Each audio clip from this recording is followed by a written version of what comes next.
Hello there, greetings everybody. I want to welcome you here to Prog Monster. My hat is crooked again. My name is Murph. I am the host of this show, a show dedicated to progressive rock and other forms of rock music. Maybe it'd be better if I just straightened out my head every day and left my hat exactly where it was. Anyways, we're here to do an episode for the series we're running for the month of February, which is my 28 bands with a kind of a love or a heart theme in the cover or in the group's name. So we are now, where are we now? We're at day number 13 here. Yes, already. Almost halfway through the month already. So this album, I never owned it. Looked for it. I've looked for the second and third albums by this band. And this being the third album. So we're talking about Two Hearts by Men at Work. So this is their third studio album. Came out in 1985, I believe. So I've never owned it. I've wanted to own it, of course. I've been trying to get the Cargo album too, which is their second one, because I enjoyed that first album so much. Business as Usual. That album is proliferated with radio-friendly and great songs. This album, I've only listened to it once. So I listened to it yesterday and was thinking about it while I was at work today about how what was the same and what was not so much the same. So obviously it's a pop album, as the Men at Work are very good at that kind of thing. Doesn't have any recognizable songs, at least for me. I didn't recognize any of the songs once I listened to it. I'd never heard any of them before.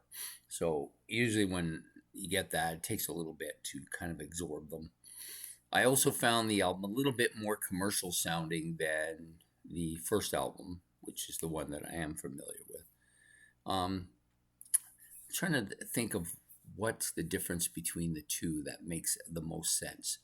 So with the first one, you get these kind of really catchy, kind of normal sounding, up-tempo kind of pop beats. It's similar here, but this has a little bit more of that synthetic feel to it, a little bit more commercial feel to it. It's not bad, though. It's quite good, actually.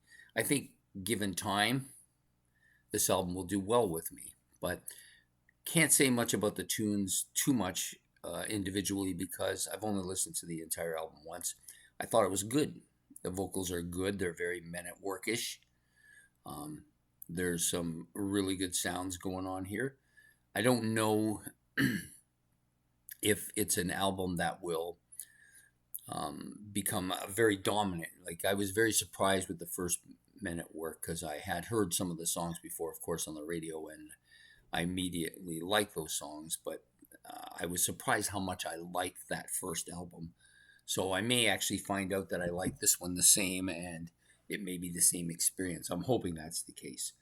So when I decided to do this, I had saw that their third album was called Two Hearts. I knew it was going to be an album I wanted to listen to see if I could put it in this list. And of course, it's good enough and strong enough to be on this list. So there may be people out there who've had more listening time with it who might have something to add to this. And if they want to, they can put that in the comment section. So I hope that I hope it's going to end up being a very strong album for me. And that's part of the reason why I do these monthly series. It forces me to listen to albums via the computer, obviously, that I want but haven't gotten around to doing. So yeah, this was definitely one of those. So Men at Work, Two Hearts, that's the album for today. Please hit the like and subscribe and notification bell above my head. And like I said, if you have any comments about the album that you want to put or about the band, you can put those in the comment section below. And we will be back tomorrow with another one of those 28 albums with that love theme or heart theme series that we're running for the month of February. So take care and have yourself a good one, and goodbye.